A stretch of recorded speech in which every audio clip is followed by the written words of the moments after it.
Buenas tardes, ¿cómo les va? Mi nombre es Gonzalo Heredia, soy jefe de trabajos prácticos de la Cátedra de Cirugía 1 y hoy les vengo a presentar el segundo tema de esta modalidad a distancia, de estas clases virtuales que les estamos ofreciendo, y el tema es anatomía aplicada a la cirugía bucal. La anatomía se puede estudiar de distintas maneras. La manera clásica, digamos, de los libros que ustedes seguramente conocen, Testut o Figongarino, es la anatomía descriptiva, pero cuando hablamos de materias clínicas siempre lo mejor es ver la anatomía en función del trabajo que vamos a realizar, es decir, una anatomía aplicada a lo que estamos haciendo, que es lo que realmente nos importa de la anatomía. La anatomía en cirugía es fundamental, porque ustedes piensen que nosotros estamos haciendo una incisión o estamos agregando al terreno o estamos retirando elementos del terreno de la cavidad bucal, estamos colocando un bisturí, una fresa, un implante. Tenemos que saber si podemos hacer mucha o poca fuerza, en dónde realizar esa fuerza, si vamos a lesionar algún nervio o alguna arteria o algún elemento noble que tengamos alrededor de los maxilares. Del 1 al 10 la importancia de la anatomía es 10. Esta es la radiografía panorámica de un paciente que viene derivado de la guardia de la facultad para una exodoncia de la pieza 4.6. Pero nosotros en la imagen radiográfica no solo tenemos que ver a la pieza, que es el motivo de la consulta, sino también tenemos que ver otros elementos, como por ejemplo ver los cóndilos del ATM, cómo están, senos maxilares, si hay piezas supernumerarias, si hay dientes retenidos, en este caso hay uno, si hay cuerpos extraños o hay anomalías dentarias, ya sea de forma o de tamaño. Hay muchísima información en una imagen radiográfica y no tenemos que desperdiciar esa información. Pasando a los temas que vamos a ver hoy durante esta clase, lo que tenemos que ver es, en primer lugar, la topografía alveolo-dentaria, que es lo que rodea la pieza dentaria, los huesos maxilar y mandibular.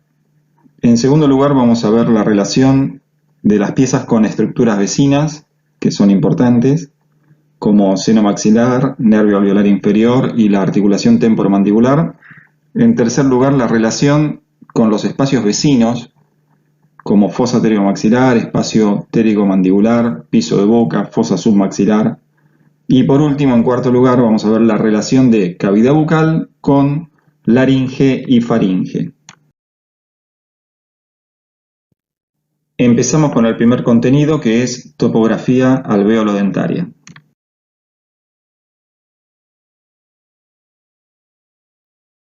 El alvéolo contiene a la porción radicular de las piezas dentarias, por lo que va a copiar la forma radicular y va a tener divisiones internas si es que esa pieza tiene más de una raíz. En el caso de los unirradiculares, el alvéolo consta de 4 paredes, una tabla externa que está hacia vestibular, la tabla interna que es lingual o palatina según si es maxilar o mandibular, y 2 tabiques interalveolares o interseptum que separan ese alvéolo del diente vecino. En el caso de los multirradiculares, el alvéolo va a tener un tabique interno que se le agrega, que es de menor altura que las tablas, que es el tabique intraalveolar o septum, que está en relación con la furcación radicular y sirve para dividir raíces. Recordemos un poquito de la anatomía mandibular que ustedes ya conocen porque cursaron anatomía. La mandíbula es un hueso impar, tiene un cuerpo en forma de herradura que se abre hacia atrás. En la parte más posterior del cuerpo termina como 2 ramas ascendentes que cambian de dirección y ascienden. El cambio de dirección genera un ángulo mandibular que se llama gonion. Las ramas ascendentes presentan un borde posterior, parotidio, un borde anterior, y en el borde superior tenemos el cóndilo mandibular, la escotadura sigmoide hacia adelante y la parte más anterior es la apófisis coronoides. En el cuerpo de la mandíbula vamos a tener la apófisis alveolar en la parte superior con 16 alvéolos, 8 izquierdos y 8 derechos. El borde inferior se llama basal mandibular y en la cara externa del cuerpo, a nivel de los premolares, tenemos el agujero mentoniano por el que sale el nervio mentoniano. En la cara interna de la mandíbula vamos a tener en línea media apófisis geni, que son 4, y en la parte de rama ascendente tenemos el orificio de entrada al conducto alveolar inferior, que está cubierto parcialmente por delante por la espina de Spix. Aquí vemos unos cortes de una tomografía computada con BIM, donde se observa un implante colocado que está perforando la tabla interna de la mandíbula. Esto se da por mal planeamiento quirúrgico y por no conocer la anatomía mandibular. En esta zona, que es la de premolares, está la glándula submaxilar de premolares hacia los molares, y estos errores no son gratis ni para el profesional ni tampoco para el paciente, y por supuesto tienen que ser evitados. Bueno, ahora viendo el hueso maxilar, para recordar un poquitito lo que sabemos de anatomía, son dos, izquierdo y derecho, presentan 3 caras: orbitaria es la superior, la anterior a la facial y la posterior o tuberosidad. Además presenta 3 apófisis, una ascendente que va hacia cavidad orbitaria y fosas nasales, la alveolar que va hacia abajo, que es donde están los alvéolos, 8 por cada hueso para las piezas dentarias superiores, y la apófisis palatina, que va a articular con la del otro lado y forma la bóveda palatina o techo de la cavidad bucal. Tiene varios orificios, los más importantes son infraorbitario en cara facial y los palatinos anterior y posterior en bóveda palatina. En el interior del hueso maxilar vamos a encontrar el seno maxilar, que tiene un orificio de desembocadura en la pared externa de fosas nasales a través del ostium en el meato medio. En todos los alvéolos del hueso maxilar, la tabla más delgada es siempre la externa. Ahí hay que tener mucho cuidado cuando uno hace la luxación y la abulsión, porque si la fuerza es excesiva hacia vestibular, podemos romper esa tabla, como se ve en la imagen del medio. Fíjense en la imagen de la derecha, la imagen radiográfica, que la tabla vestibular es muy delgada comparado con la palatina. En los alvéolos del hueso mandibular, la tabla más delgada varía de acuerdo si estamos hablando de sector anterior o posterior. De canino a canino, en sector anterior, la más delgada es la externa, y en el sector de premolares y molares, la más delgada es la interna. Esto se debe porque en la parte vestibular del sector posterior vamos a tener la línea oblicua externa, que le da mucho espesor óseo a la tabla externa, entonces la tabla interna es la más delgada. Hay que tener la misma precaución que en el caso de los alvéolos superiores y no hacer una fuerza excesiva en la tabla más delgada cuando realizamos una exodoncia. Aquí en este caso de esta foto clínica lo que podemos ver es que hay una fractura en la tabla externa vestibular, así que evidentemente la fuerza fue excesiva en este caso. Acá pueden volver a repasar las tablas y los tabiques de los alvéolos. En los unirradiculares, fácil, 4 paredes, y en los multirradiculares, aparte de esas 4 paredes, se agregan los tabiques internos o septum, que si la pieza tiene 2 raíces va a haber uno solo, y si hay 3 raíces, como en el caso de los molares superiores, vamos a tener 2 septums. En función de la anatomía dentaria, se crearon las distintas pinzas y las técnicas quirúrgicas complementarias que también se adaptan a cada caso en particular. Aquí tienen las fotos clínicas post-extracción de tanto molar superior como molar inferior. El de la izquierda tiene 2 septums porque la pieza tiene 3 raíces, y el de la derecha tiene uno solo porque la pieza tiene 2 raíces. En esta secuencia de fotos clínicas pueden ver una técnica quirúrgica complementaria a la exodoncia que se llama odontosección, que facilita la exodoncia en casos complejos, y miren la foto del alvéolo post-extracción donde podemos ver el septum, que era el que estaba ubicado entre las raíces mesial y distal. Dijimos que los alvéolos tienen la forma de la porción radicular de las piezas que alojan, y las raíces pueden presentar distintas variaciones o anomalías, como ustedes ya vieron en biología bucal y seguramente en diagnóstico por imágenes. Y esto hay que tenerlo en cuenta pensando en la exodoncia, porque lo que va a variar es la técnica quirúrgica que vamos a realizar y muchas veces el instrumental que vamos a necesitar.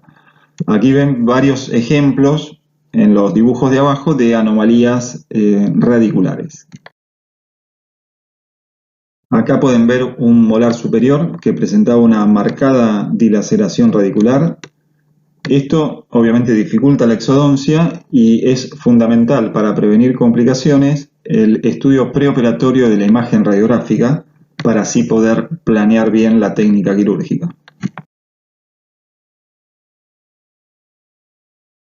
Cuando vemos huesos maxilares hay un tema a tener muy en cuenta que es el de las zonas de resistencia o de engrosamiento óseo.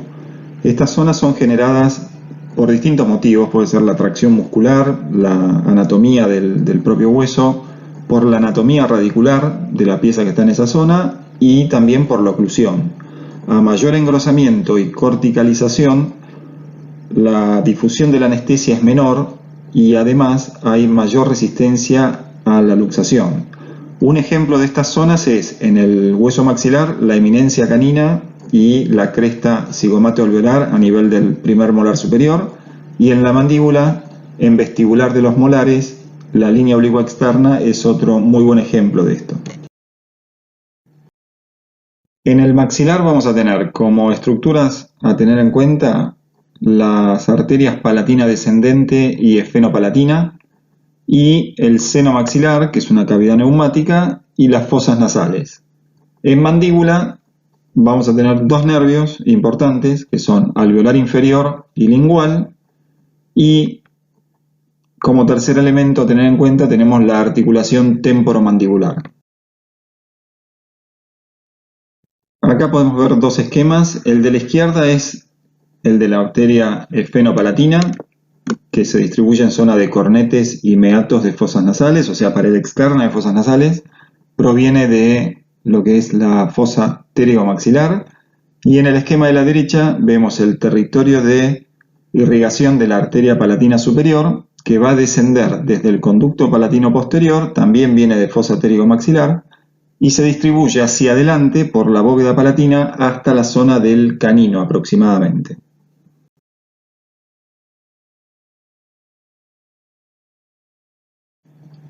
Estas fotos clínicas son de una cirugía de exodoncia de un incisivo lateral superior retenido en paladar. Como la arteria palatina superior se dirige de atrás hacia adelante, cuando realizamos un colgajo en bóveda palatina, no vamos a realizar incisiones perpendiculares al reborde, porque esto implicaría seccionar la arteria y me genera una hemorragia que me entorpece la visión en el campo quirúrgico. En la foto podemos ver que el colgajo se realiza mediante una incisión intracrevicular para evitar justamente dañar a la arteria palatina superior. Acá vemos otro caso clínico con otra cirugía en bóveda palatina. Esto es para la exodoncia de un supernumerario, un mesiodens.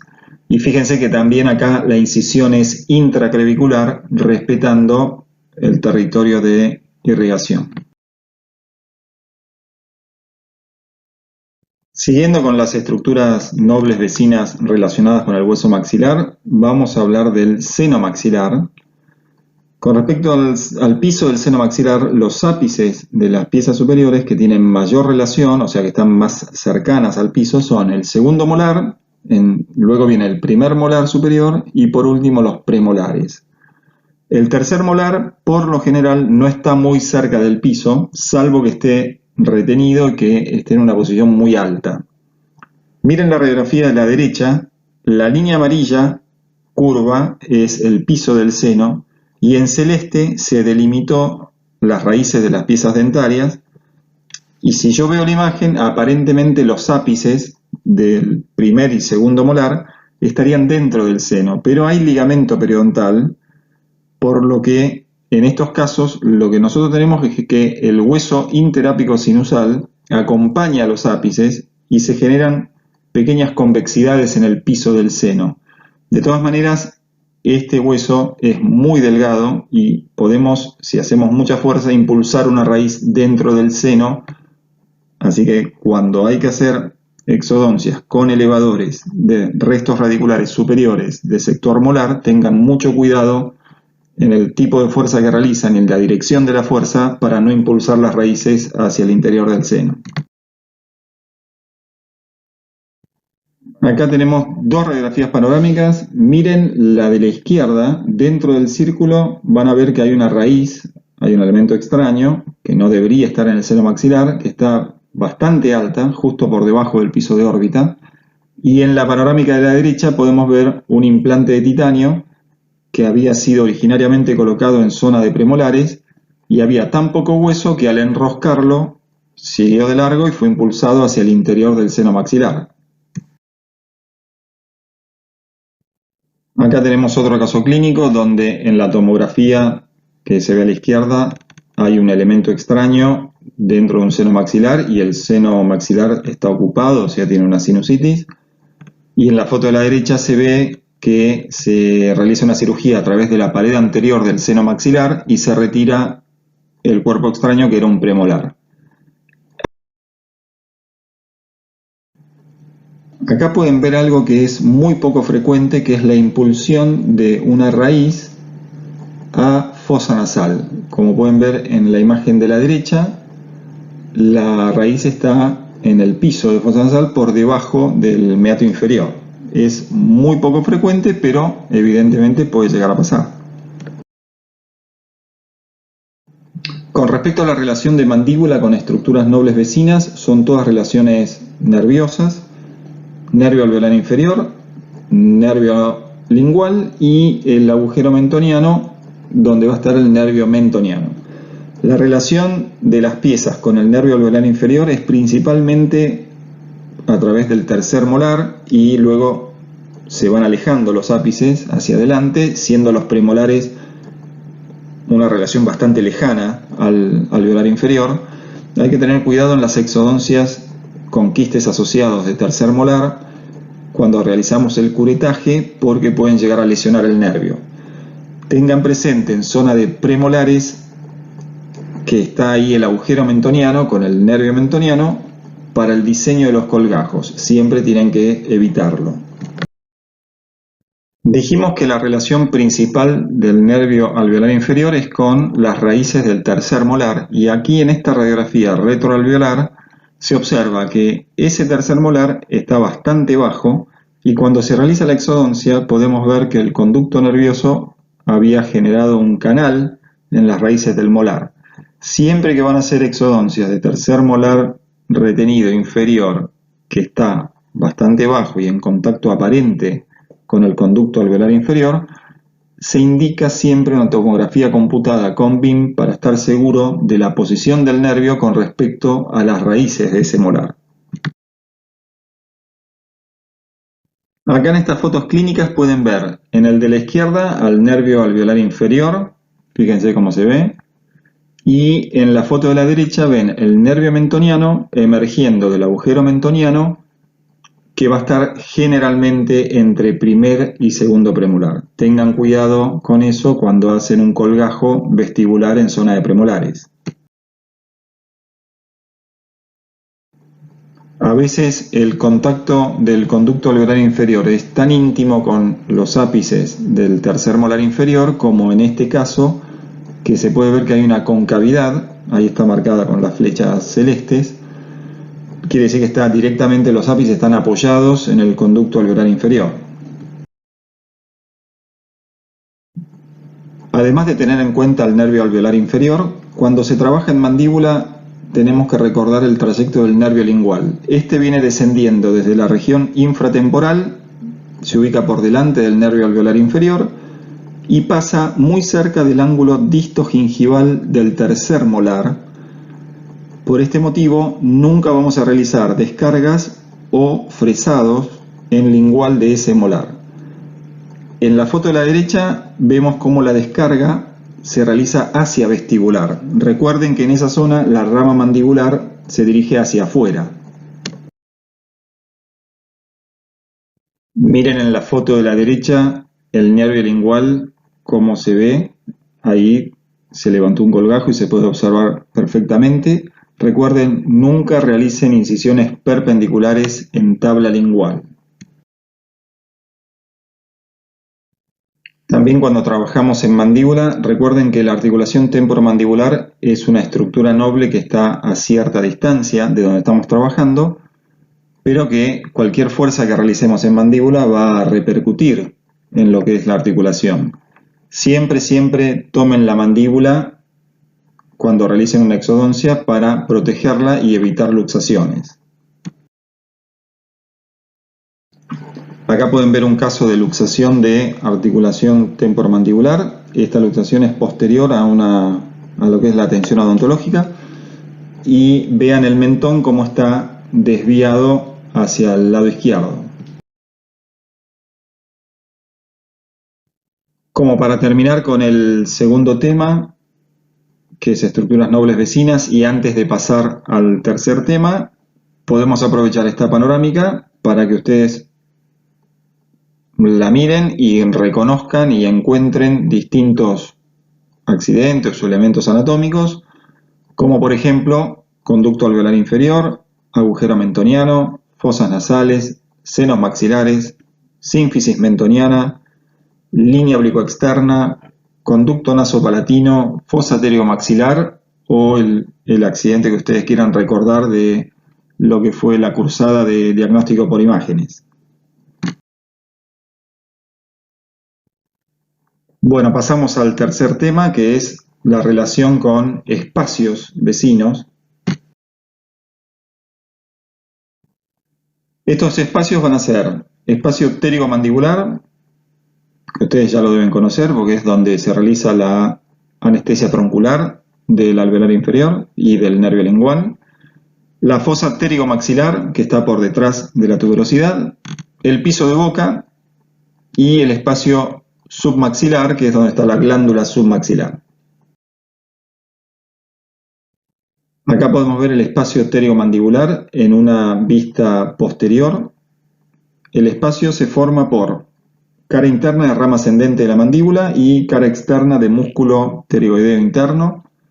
Por arriba, cerrando el triángulo, se encuentra el músculo pterigoideo externo y por detrás vamos a tener la glándula parótida y por delante tenemos dos elementos que son muy importantes como referencia clínica para saber dónde vamos a colocar la aguja para la anestesia troncular, y estos dos elementos son el ligamento pterigomandibular, que está por adentro, y el borde anterior de la rama ascendente, que está por fuera. Con la anestesia troncular lo que vamos a hacer es anestesiar los nervios alveolar inferior y lingual.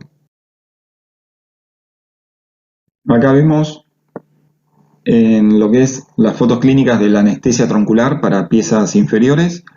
Los reparos anatómicos que vamos a tomar tienen que ver con el espacio pterigomandibular y son el ligamento pterigomandibular, que es la línea C, y por fuera el borde anterior de la rama ascendente, que se lo vamos a palpar con el guante, y la anestesia se da en el centro, entre esos dos reparos, y equidistante de piezas superiores e inferiores. Estos conocimientos ya los tienen de preclínica de anestesia, traten de darles un repasito porque son muy importantes para cuando pasen a la clínica. Otro de los espacios que vamos a tener en cuenta es la fosa pterigomaxilar. Dijimos que está ubicada por detrás de la tuberosidad y por delante de la apófisis pterigoides.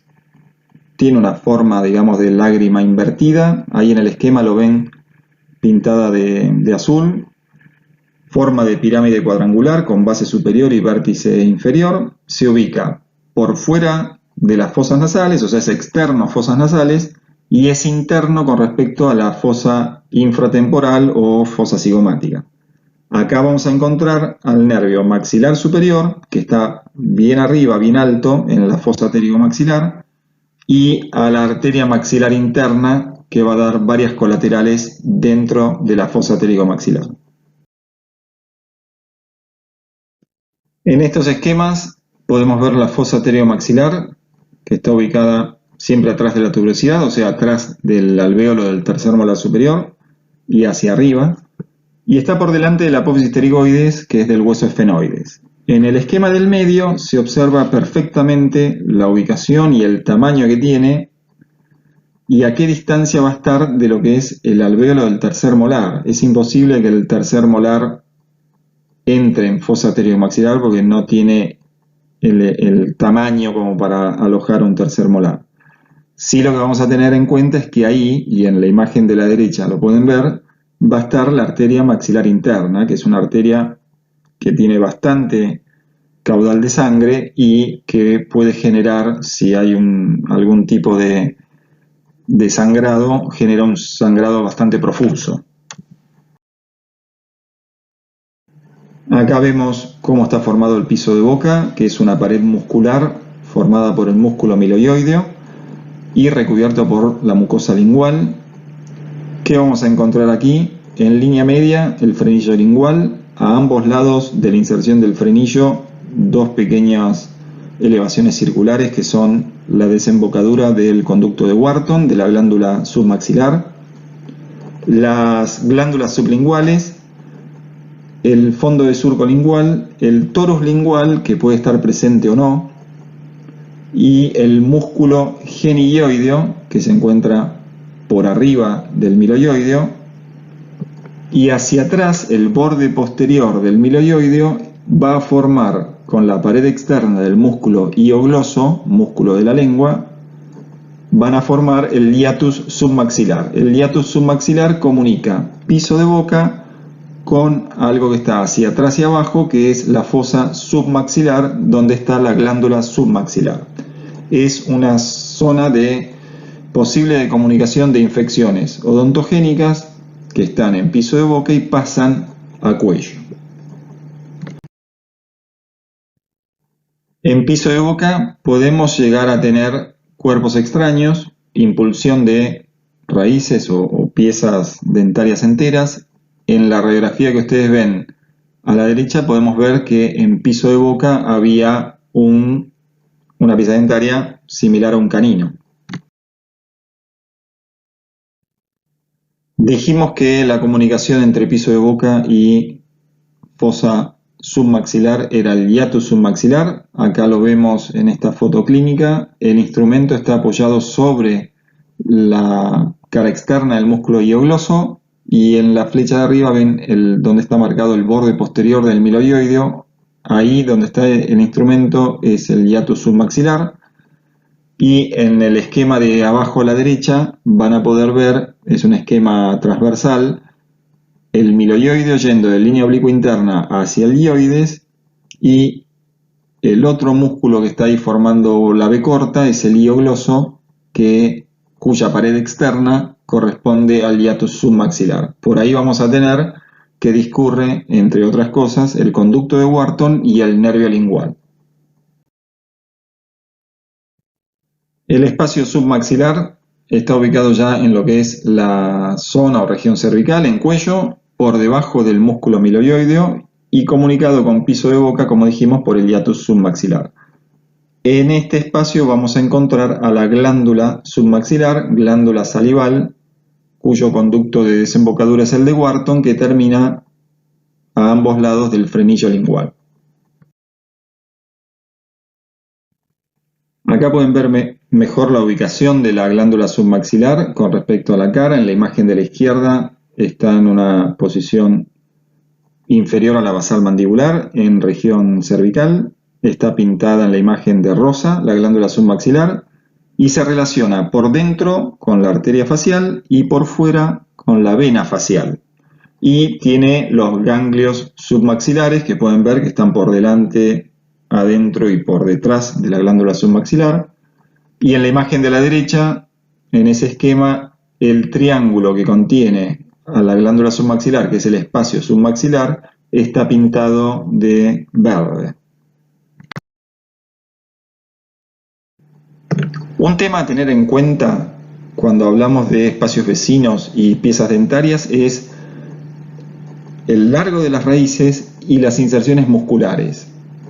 En el caso de piezas inferiores, si las raíces son muy largas, la inserción del músculo miloioideo va a estar por arriba del ápice de esas raíces. Si hay una infección odontogénica y se disemina hacia la tabla lingual, como va a estar por debajo de la inserción del miloioideo, no la vamos a tener en piso de boca, sino que ya va a estar diseminándose en el cuello. Y del cuello puede pasar por las vainas que rodean al paquete vasculonervioso del cuello, por ejemplo, puede pasar rápidamente hacia mediastino y es una complicación importante en ese caso clínico. Tengan en cuenta que la cavidad bucal está rodeada de distintos espacios anatómicos que están limitados por inserciones musculares o ligamentos o aponeurosis, y hay que conocer las vías de diseminación linfática y hemática para lo que son infecciones y también tumores. Acá tenemos dos casos clínicos con ganglios linfáticos infartados. Traten de repasar un poco de los grupos linfáticos de lo que es cabeza y cuello. En el de la izquierda, cadena ganglionar del cuello, y la foto de la derecha tenemos ganglios parotídeos infartados. Acá tenemos la radiografía panorámica de otro caso clínico. Se observa un 3.8 retenido en posición casi vertical, ligeramente inclinado hacia distal. A nivel coronario vemos que tiene una caries en distoglusal. Si vemos la porción radicular, los ápices están bastante cerca del conducto alveolar inferior.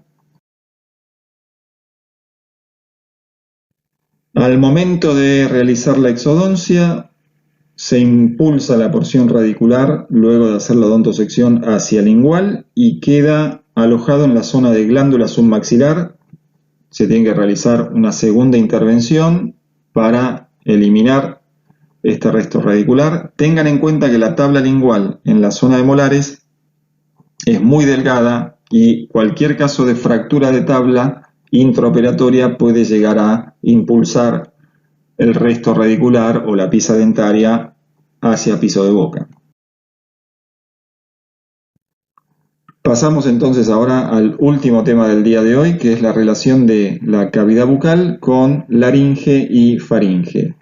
La laringe es un conducto que va a llevar el aire que toma fosas nasales hacia los pulmones a través de tráquea y bronquios, y la faringe es un cilindro muscular que va a llevar todo lo que nosotros deglutimos de cavidad bucal hacia el estómago a través del esófago. Vamos a hablar un poquitito de lo que es la faringe.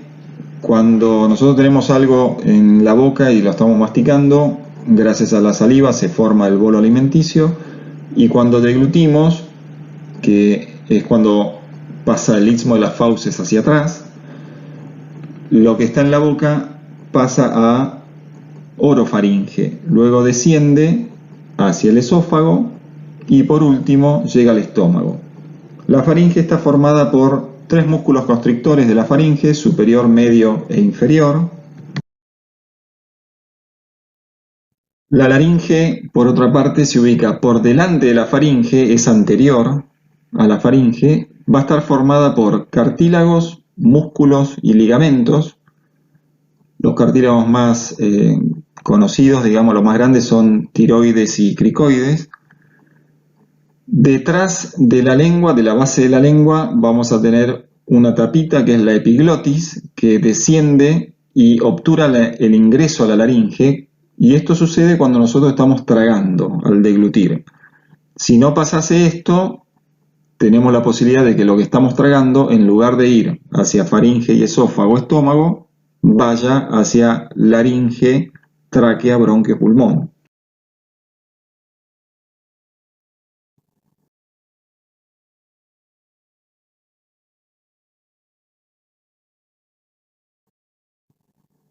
Aquí en este esquema de la izquierda podemos ver lo que es la vía aérea y la vía digestiva y cómo se relacionan. La vía aérea es la línea azul, empieza en fosas nasales, se mezcla con la vía digestiva, que es la línea marrón, en lo que es la orofaringe. La orofaringe tiene función digestiva y también tiene función de vía aérea.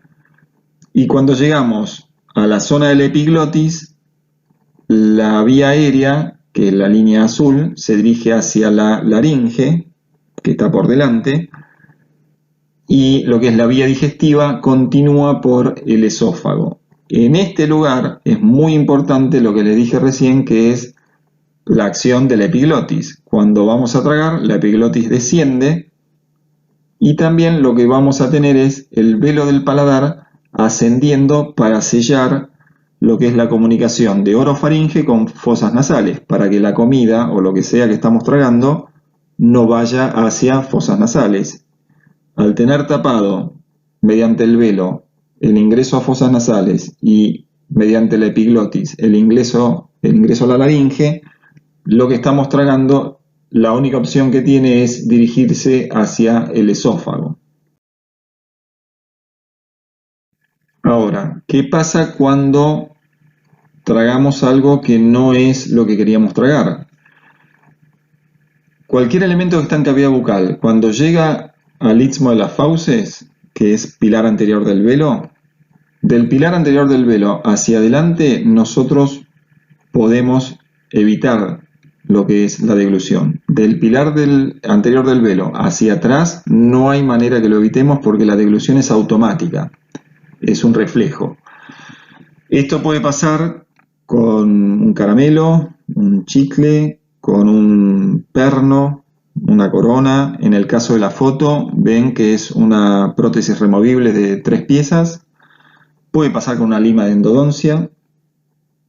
En el caso de que les suceda a ustedes, ya sea en un consultorio, en la facultad, donde sea, lo que se hace es, se deriva de forma urgente al paciente a una clínica que tenga un gastroenterólogo de guardia. Y el gastroenterólogo, mediante una endoscopía, puede retirar ese elemento. Acá hay más casos. Tenemos en la radiografía a la izquierda un elemento metálico que fue tragado y está en el intestino del lado derecho del paciente. Y en la radiografía a la derecha, que es una radiografía de perfil, vemos un perno que está alojado en la faringe a la altura del hueso hioides. Acá tenemos otra radiografía de la zona cervical, una radiografía de perfil, donde se puede ver una pequeña pelota, un elemento circular que fue deglutido y está en la zona de laringe, en cuerdas vocales, donde ahí hay una estenosis, un estrechamiento, y este elemento quedó alojado en ese lugar. En pacientes hospitalarios, una de las primeras cosas que se estudia cuando ingresa a la guardia es si la vía aérea está despejada o no. En este caso hay imágenes de tomografía computada donde se ve que la vía aérea está despejada, hay total normalidad. En este otro caso, fíjense cómo cambia la imagen de la tomografía, la vía aérea tiene una obstrucción parcial y esto se puede dar por alguna patología o también puede ser una reacción alérgica. Les dejo esta radiografía panorámica para que la vayan evaluando. Probablemente van a tener ejercicios en el campus con esta radiografía panorámica o algunas similares, donde tienen que encontrar algunos elementos. En este caso es un paciente que concurre también para exodoncia de PISA 4.6, como una de las primeras que les mostré en la clase de hoy. Acuérdense siempre que hay mucha información en las imágenes radiográficas, no se centren solamente en lo que tienen que hacer, sino que traten de mirar todo porque es muy rica la información que hay en una imagen. Bueno, muchas gracias por acompañarme hasta el final de la clase. La bibliografía del tema de hoy es Testut o Figongarino. Figongarino es un poco más corto, Testut tiene mejores imágenes.